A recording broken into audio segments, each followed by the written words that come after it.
ये डर वो डर, पता नहीं किस किस लोगों को बुला लेते हो, कैसे कैसे डॉक्टर बुलाते हो, मुझे तो ये समझ में नहीं आता आप लोगों को। अब मैं आपको मीडिया वाले जरा ध्यान से सोचना, पिछले 3 महीने से मैं उन डॉक्टरों का नाम बताता हूं जो 3 महीने से कह रहे हैं कि ये एक नॉर्मल वायरस है, और वो नॉर्मल इंसान नहीं है। सबसे पहले इन्हें देखिए, ये हैं डॉक्टर विश्वरूप जी।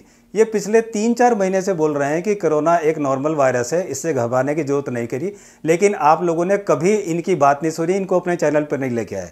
दूसरे डॉक्टर तरुण कोठारी, ये भी MBBS MD हैं, ये भी यही कह रहे हैं कि एक नॉर्मल वायरस है, इसको नॉर्मल वायरस की तरह ट्रीट करो। आपने इनसे भी कोई बात नहीं करी। डॉक्टर BM हेगड़े जो कि पद्म भूषण अवार्डी हैं, वो भी कह रहे हैं कि एक नॉर्मल वायरस है, उसको ट्रीट करो, लेकिन आपने इनसे कोई बात नहीं पड़ी। और तो और डॉक्टर KK अग्रवाल, जिन्होंने 2-3 महीने पहले कह दिया, जो कि पद्मश्री अवार्डी हैं, फॉर्मर प्रेसिडेंट हैं IMCI के, Indian medical council of India के फॉर्मर प्रेसिडेंट हैं, वो कह रहे हैं कि एक नॉर्मल वायरस है, इससे इतना घबराने की जरूरत नहीं है। लेकिन आपने इन लोगों को कभी चैनल पर नहीं बुलाया। आप लोग उन डॉक्टरों को बुला बुला के कह रहे हैं जो हमें डराएं, जो हमें धमका रहे हैं। क्या कर रहे हो यार आप लोग, ये क्या कर रहे हो, क्या चाहते हो आप लोग? भैया मेरी इस पूरी भारत की तरफ से ये सभी न्यूज़ चैनल वालों से हाथ जोड़ के विनती है, यार इतना मत डराओ। हमने कोई ऐसा गुनाह नहीं किया आप लोगों के साथ कि आप हमारी ऐसी तैसी करने में लग रहे हो। माफ़ कर दो यार, हमें इतना मत डराओ।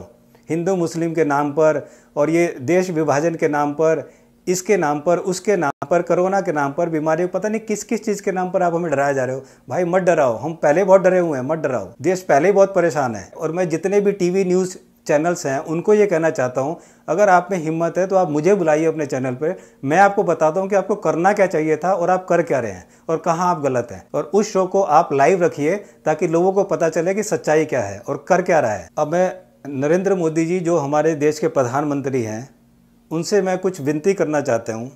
मोदी जी, ये देश आपको बहुत प्यार करता है, बहुत मानता है आपको, आपकी बहुत इज्जत करता है। आपने कहा घंटी बजाओ, हमने घंटी बजाई।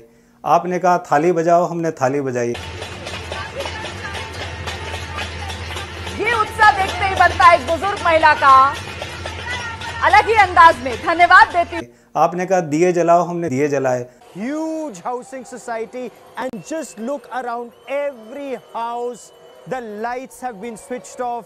There are diyas in every balcony and people are maintaining social distance. आपने कहा मास्क पहनो, सोशल डिस्टेंस रखो, घर में रहो। जो जो आपने कहा हमने सब किया। आपने हमेशा अपने मन की बात कही, हमने हमेशा आपके मन की बात सुनी।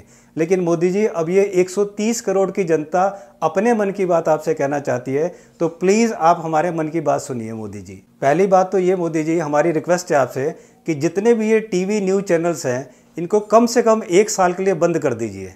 दिमाग ख़राब करके रख दिया है, हमारी ज़िंदगी की शांति छीन ली है। इतना डरा रहे हैं, इतना धमका रहे हैं कि हम परेशान हो गए हैं। कम से कम 1 साल के लिए बंद कर दीजिए ताकि ये देश शांति से रह सके। और अगर एक बंद नहीं कर सकते तो प्लीज़ इनको 1 घंटा सुबह और 1 घंटा शाम, सिर्फ 2 घंटे के लिए अलाउ कीजिए। ये हमारी पहली विनती है। मेरी दूसरी विनती है मोदी जी कि आप डॉक्टर विश्वरूप राय चौधरी जैसे डॉक्टर्स को अपनी इंडियन हेल्थ टीम में एज ए एडवाइज़र लेकर आइए, कम से कम, ताकि उनकी सलाह से हमारा देश कम से कम दवाइयों से मुक्त हो चुके और वो फल फ्रूट वेजिटेबल्स और अपनी DIP डाइट से कम इस देश को स्वस्थ रख सकें। और जो बच्चे, जो घर पिज़्ज़ा, बर्गर, कोल्ड ड्रिंक्स ये सब खा रहा है, करोड़ों लाखों करोड़ों रुपए जो हमारे जा रहे हैं, वो अगर लाखों करोड़ों रुपए वो फ्रूट्स में लगाएंगे, फ्रूट्स खाएंगे, तो जो हमारे किसान आत्महत्या कर रहे हैं, हमारे किसानों के पास काम नहीं है, हमारे करोड़ों किसानों को काम मिलेगा और वो फ्रूट्स उगाएंगे और उस पैसों से वो खुद भी बहुत पैसे वाले होंगे।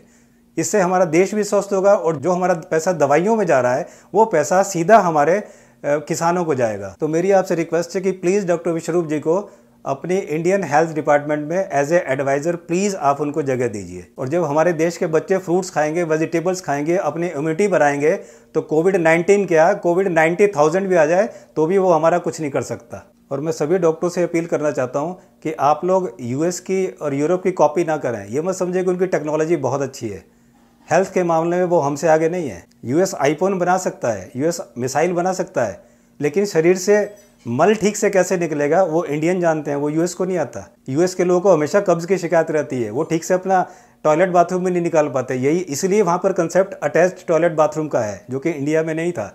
इंडिया में टॉयलेट बाथरूम घर के बाहर हुआ करते थे ताकि वहाँ पर जाके जाएं लोग, लेकिन यूएस और यूरोप में अक्सर लोगों का बहुत जल्दी टॉयलेट बाथरूम निकल जाता है, इसलिए उन्होंने अटैच बेडरूम में लगा रखे हैं। तो ये बीमारी वहाँ पर है, ये हमारे यहाँ नहीं है। तो इसलिए हेल्थ के बारे में हम लोग बहुत अच्छे हैं। अब मेरी आप सब लोगों से एक विनती ये है कि आप लोग प्लीज़, अगर आप डॉक्टर विश्वरूप राय चौधरी जी को प्यार करते हैं, उनके फ़ैन हैं, तो प्लीज़ आप DAP डाइट शुरू कीजिए। सबसे पहले अपने आप को ठीक कीजिए, अपनी फैमिली को ठीक कीजिए, ताकि हमें डॉक्टर के पास और ताकि हमें हॉस्पिटल के जाने की ज़रूरत ही ना पड़े।